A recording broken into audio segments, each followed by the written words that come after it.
Okay, so I'm Grasswalker, and welcome to probably the final episode. We're basically either going to get these 2 wins or lose a lot. Hopefully I can get the full 7, that'd be awesome. I just immediately then queue up for another Premier Draft, because it's free, you may as well. I don't know if I'll get there or not, I might. At some point the ranking algorithm stopped matching me against bronzes and just gave me platinums, which seems weird. Just because you're a bronze player who happens to be on a bit of a lucky streak, to pit them against the platinum seems a bit harsh, but thankfully for us, he rage quit the game anyway. Didn't like the fact that he fell for a combat trick that was not hidden information, it was just on the board in front of him. Kind of sloppy play, but then again, you can reach platinum with a negative win rate. You only need about 40-45% win rate, because you get more pips than you do for your losses. So it's not hard to get to platinum. It's just a matter of, can you put 200 games in? Can you put 400 games in? Can you put 600 games in? Depending on how bad you are, it will take longer to get there. If you're really good, you'll jump straight up there and really quickly. If you're really bad, it will take you longer, but are you willing to put those hours in to get it or not? That's all it is. It's not a challenge aspect, it's not a difficulty, there's not a hard wall that if you're not this skilled you cannot get there. It's just, are you willing to put the time in to get there? So there's nothing special about platinum, and we've matched against another one right now. Seems harsh to put bronzes myself against platinums. Has all 3 colors, it's got 2-3 curve, 2 drop into 3 drop, so I'm happy with this. Whether it's good enough to win, we will see. Gonna focus on black-green because we only have 2 red cards in the whole deck. And I'm not sure if I have stuff that costs double green or double black. I do have double black here. No double greens though. Riddle form. That's gonna start hitting me. Ah, interesting. Do -1/-1 counters stay on enchantments? I'm gonna actually Google that. -1/-1 counters on enchantment.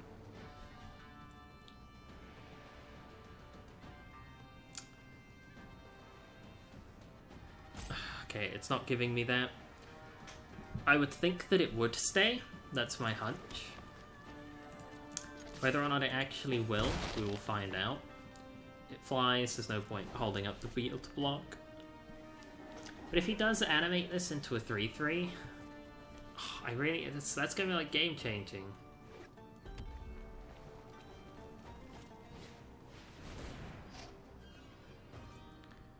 Because then whenever it animates, it would be a 1-1, which would be huge.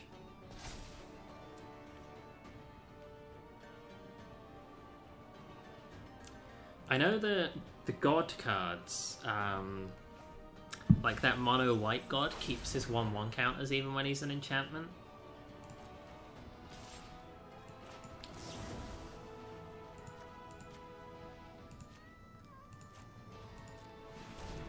So I think they'll stay. I think they'll stay on it. They did. Nice. I'm glad. Alright, time to draw a card. Feels good. We're going to start pumping out a little bit of value. The first activation of the pyramid has just cycled itself. It was 4 mana to put the pyramid down and replace it in my hand. But from now, it acts like a mini divination. Wow, he's playing the desert. That was highly recommended against.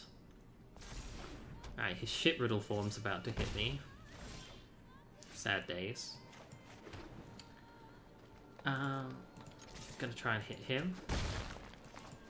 Gonna put down the scorpion, and we're gonna draw a card. Perhaps we should have drawn the card first. Didn't really make a difference. About to get hit for 4. Perhaps we should have held up the final reward to exile the riddle form. But at the minute we're not that far away from each other. We're both hitting each other, we're both doing fair damage. He's at 14, I'm at 30, and there's not much happening.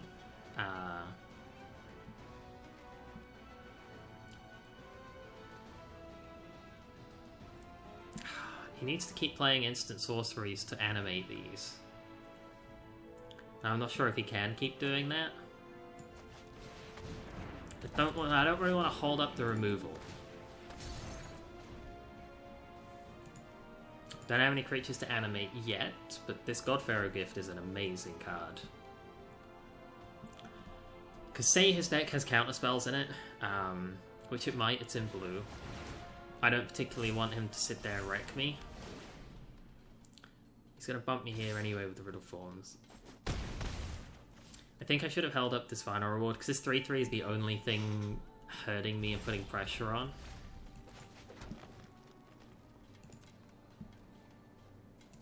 We are hitting him back, just not for as much. But we can surprise him with the Synchronized Strikes. We have 5, 7. So we get to scry one and remove his Riddle Form. Ooh, shit. Okay, he's got burn spells. Dangerous. Very dangerous. What's this? Look at the top 4. That's so good for me. I don't want him to pressure me, but him just animating his Riddle Forms and getting rid of his blue mana and his counterspell, that's so good for me. Because him just drawing a card doesn't win him the game. Doesn't do shit.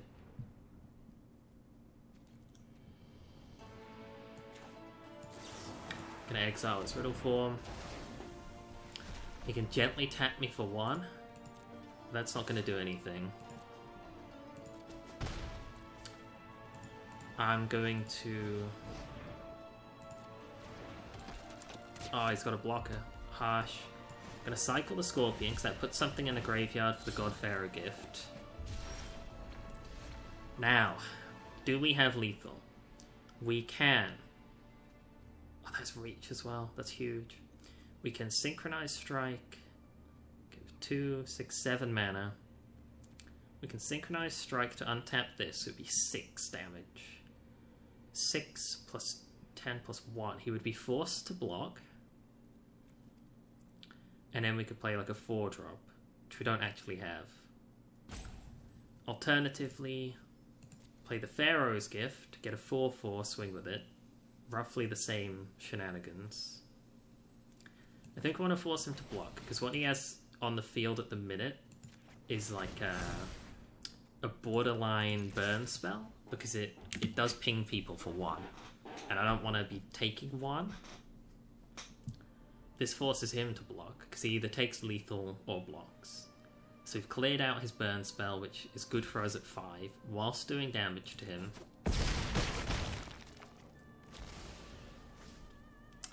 And then Dissenter plus Scry is really what we've got left. We have a reach card, kind of stops this tap for 1 that he keeps doing. He might have a big burn spell. We're in a good spot. I just don't know if it's good enough. 3 damage to a creature? I'm okay with that. I'm okay with whatever he hits. Because the Godpharaoh gift will bring it back.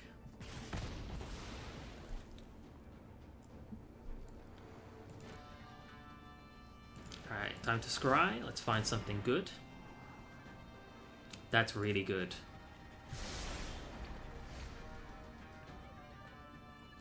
Is it enough, though? So now we can play... He has 3 mana up. He's already shown a counter, so I don't want to play a single big spell, have it countered. And we do have 5 plus 2. So I think I'm happy to go Sharpshooters and show him that this Riddle Form isn't going to hit me anymore. I'm not going to let it hurt me anymore. Then we're going to play the Kenra. If that gets countered, that's okay. But if it doesn't, that's even better. We can threaten him some more. This 1/4 blocks the 3/3. This 4/4 blocks the 1/1. He has a flash, wow. We have reach. We do have reach. So close. I really want this win as well.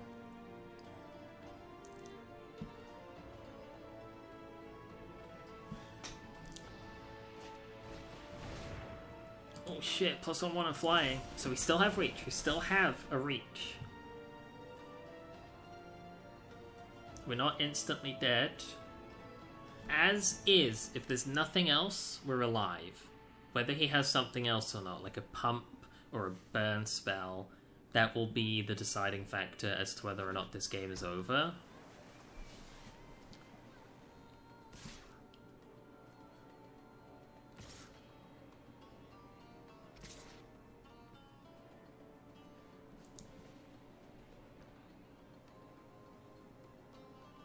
The fact he's thinking so hard about it makes me think he doesn't have lethal. Because if he had lethal, I think he would just show it and win. But if he's trying so hard to think, do I swing with all of these? Makes me think he knows he doesn't have it. We have to block this way anyway. We have to take 4. Trade that out. And then... yeah. So this is what we're dealing with here. If this resolves, we win. Does he have a counter? Nice. We want Vigilance Reach. We're going to want to swing with everything. He has a single blocker. He's going to scry to look at the top card to see whether he would have won or not, but this looks like it's it. Oh, nice. 1 health. It was so close. He was at -1, I was at 1. I needed to have used the removal on his Sphinx form way earlier, but that would have been a whole different game, because he might have countered it and might never have got it. Like, the whole game would have evolved differently, so it's hard to tell, but I think that was the mistake I made in that game. I didn't hold my removal to kill his 3 threat, and he did like 12 damage with that 1 card. We're gonna go for the win. We're 12 minutes into this video, but if we get this win in like 8 to 10 minutes, that's the end of the whole series, because we 7-0'd the draft. If we lose, then we're gonna have to see what happens in the final episode, which I thought would be this one. I struggle to imagine that... I mean, I just feel like this should be a win.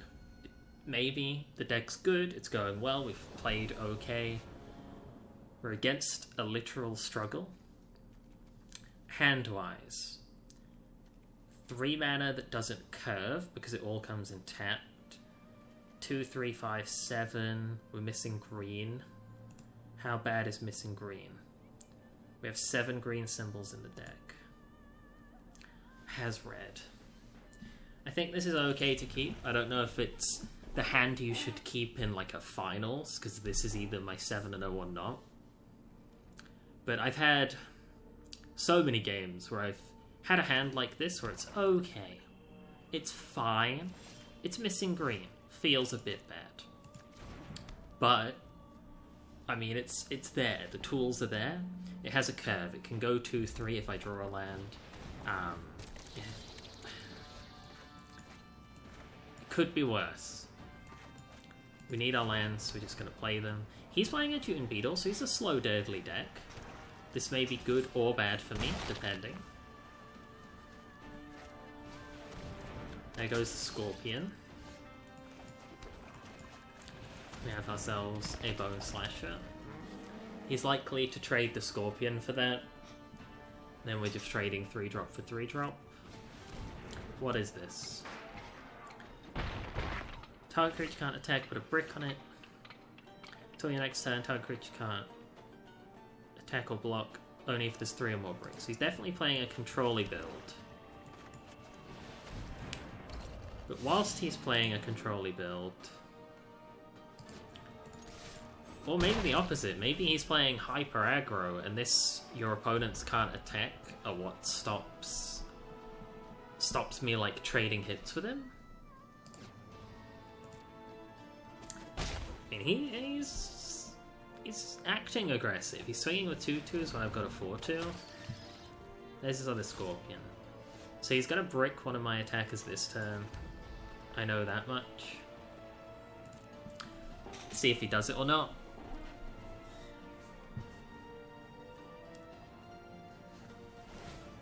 Alright, he's bricking the 4-2.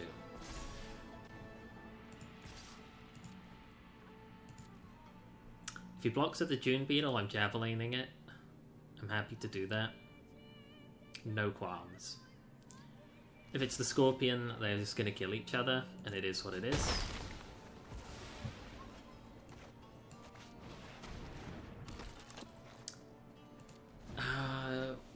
We're struggling for the green. We do need it. There's a 20% chance to draw it, which means you expect it within 5 turns of that first draw.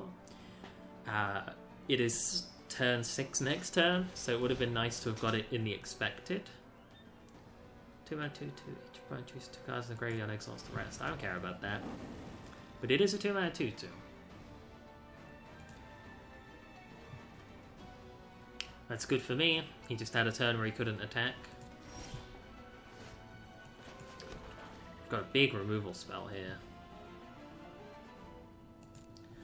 Gonna go into combat. He's gonna use this because he wants to get it to the point where it can't attack or block. Until your next turn. Wow. That edict's pretty good.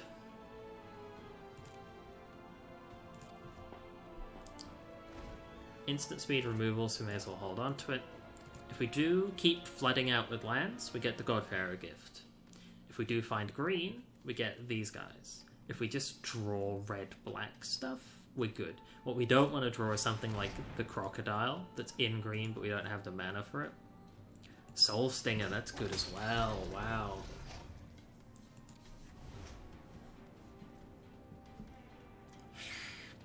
Super harsh. What's his swinging plan? Okay, he did swing. I think the Soul Stinger warrants removal because it's a 2/3, kills something on my board, then it like shrinks something else on my board. Give me a forest. Oh! Lovely. Now we get to vomit out some 4/4s. Well, a single 4/4.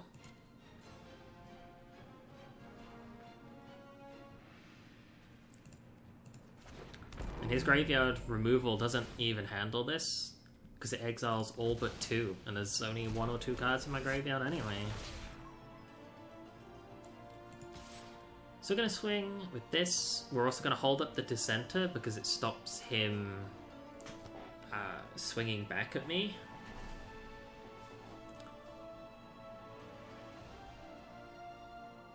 I think we hold up the Dissenter.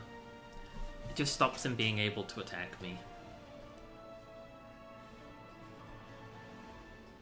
I hope he makes some kind of... Wow, yeah, free Scorpion trade, I'll take it. That cost me nothing. This Godfarer gift was free.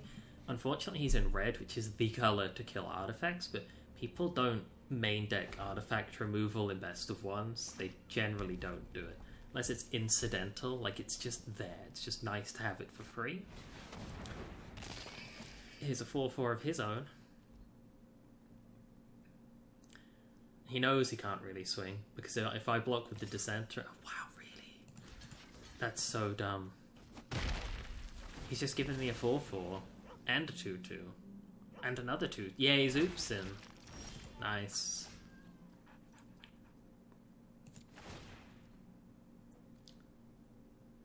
It's free, he just gave that to me. Huge mistake from Struggle. Shut a song with a Javelineer. Throw down ourselves some Sharpshooters. And we have a choice here, an interesting choice. We can either play the Forest and hold up Shed Weakness, or we can hold up the Javelineer. I think we're going to hold up the Javelineer. I don't have much use for double Forests, and they're both tricks-ish. +2/2, -1/-1. It's about the same. Here comes a Bone Picker.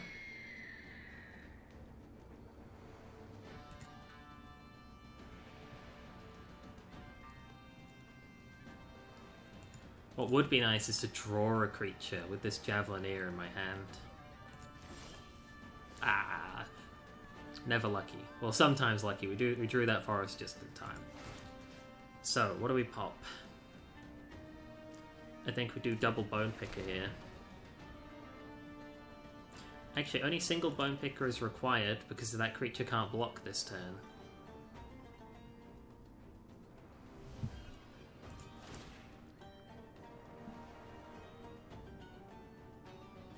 And with this board, we swing with it all. Ah, there's the edifice.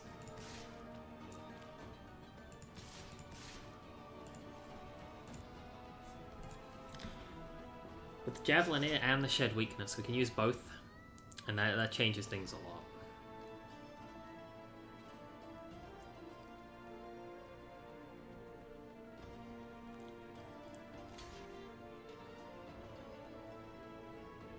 Alright, interesting. I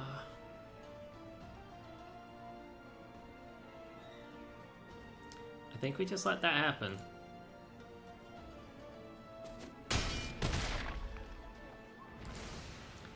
I'm happy with that because the Godpharaoh gift just brings it back anyway.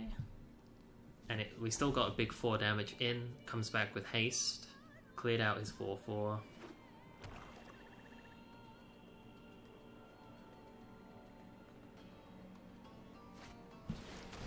Oh, he got the back. Ooh, that's super harsh. He can't cast them both though, just one.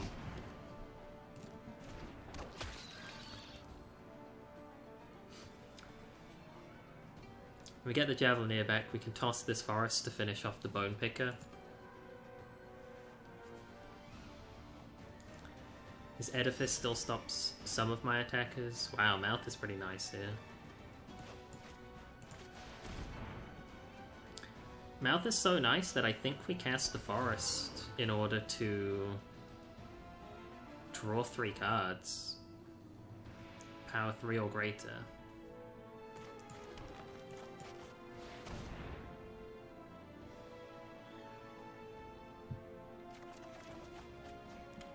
Nice. Then we get the Javelineer back.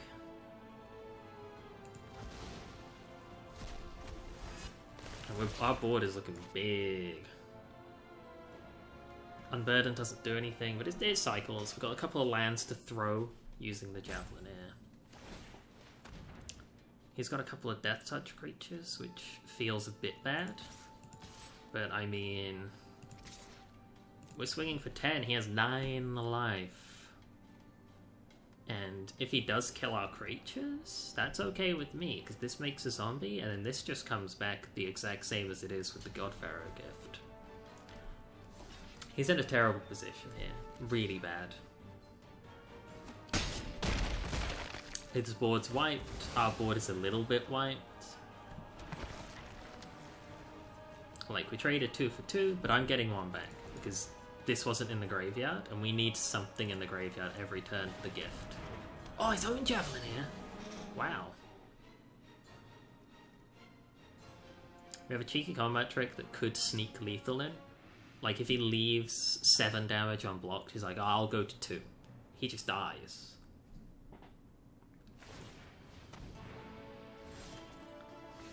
We're gonna cycle this Unburden. It's not doing anything anyway. He doesn't have really a hand. That didn't do anything for us either. Ah, the Edifice turned off his abilities. Very cute. Very, very, very cute. 2, 4, 6. We can discard 3 cards to him. I think we only need 2 cards to discard. We'll get rid of the Forest Swamp to kill his Javelineer. We're about to get ourselves a 4/4 Vigilance Reach Haste. Lovely. Once again, just slam into him. He's got 9 health. Let's swing for 4, 7, 9, 11. If he blocks wrong, say if he 2, 2, 1, 4, leave that, and he just takes 7, he's dead.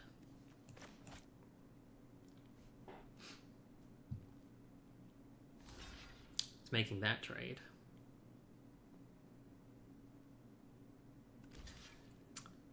An easy block for him, that's an easy one. With here, I'm going to buff this. Trading a 1-mana shed weakness to kill his Javelineer. So powerful.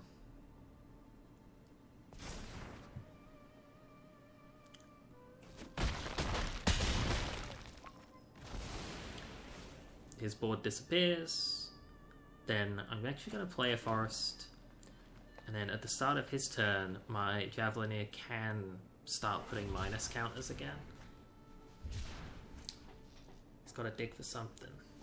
But even if he finds something like a board wipe, it just gives us these cards back. Yeah, there's nothing he could have done. That was a much stompier game than the second to last game of this series, but it was an interesting and enjoyable one nonetheless. We got big value off of that artifact we picked up.